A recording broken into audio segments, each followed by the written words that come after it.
We had a unique situation up there in China Lake because of the wildlife that we had and the dust and everything like that. It was not uncommon to crawl underneath to do an inspection and there'd be a sidewinder laying underneath the aircraft. So I'm sure in Vietnam they had just as many issues with that because of the way the airframe sat on the skids and the open access to the airframe. But you go out and you do that, and then there are times when it was just you and the pilot that would go out. Depending on the mission, you could have a crew of jumpers. We've done test parachute jumps. We've done movie crew events. I've got 2 space shuttle recoveries as security out of that airframe in California. But we would have, depending on what the mission was whether we were taking med kits, rescue litters, door gunner seats, just different configuration to the airframe, whether it was an extended range, whether we would have to put the external bladder in and get it fueled.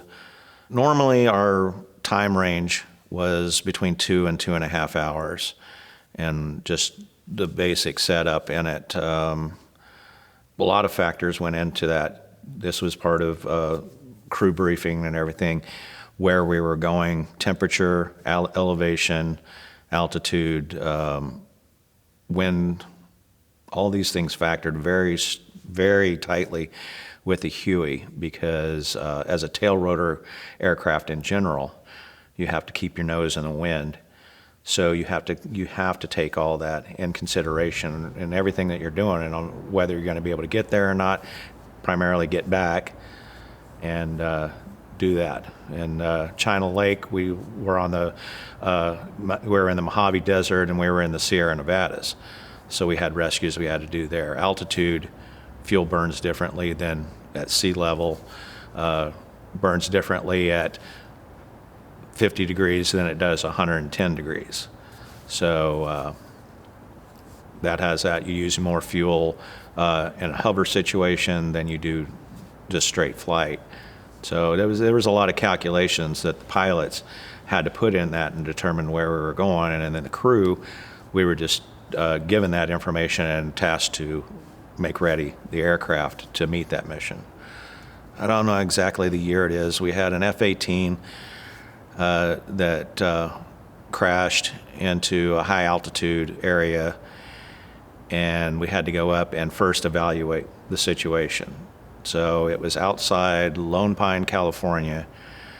The pilot was doing ground navigation, and I guess the map that he was using, he was on the wrong grid, and instead of it opening up into a valley, it went straight into the side of the wall. So we had to go up there and evaluate.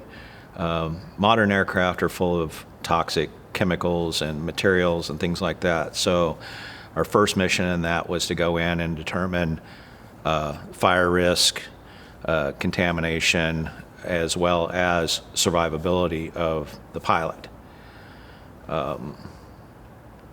So we got up there and we did that high altitude where it was at. So that goes into the factor of getting crews up there and equipment up there to do cleanup, rescue, and everything else. Those are the extreme situations in search and rescue. The simpler ones, we'd get hikers.